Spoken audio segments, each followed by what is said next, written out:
Este é o segundo golpe en 24 horas o tráfico de drogas. Onte no Salnés quedaba desartellada unha rede que distribuía heroína por boa parte de Galicia. Hai 22 detidos que poderían pasar a disposición xudicial a partir de mañá en Vilagarcía.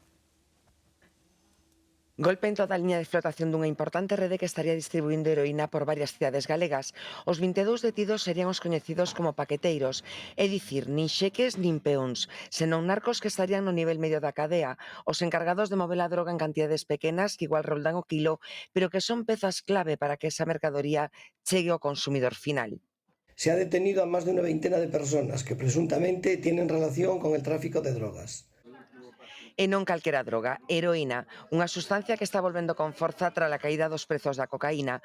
O perico xa non deixa tanto beneficio, por iso os narcos están apostando polo cabalo que agora se consome en pipa. A operación Doner, na que traballaron conxuntamente Policía Nacional e Garda Civil, desenvolveuse sobre todo na provincia de Pontevedra. Se han realizado más de una decena de registros en distintos puntos de la provincia. Finalmente se han intervenido sustancias estupefacientes, dinero y algún arma.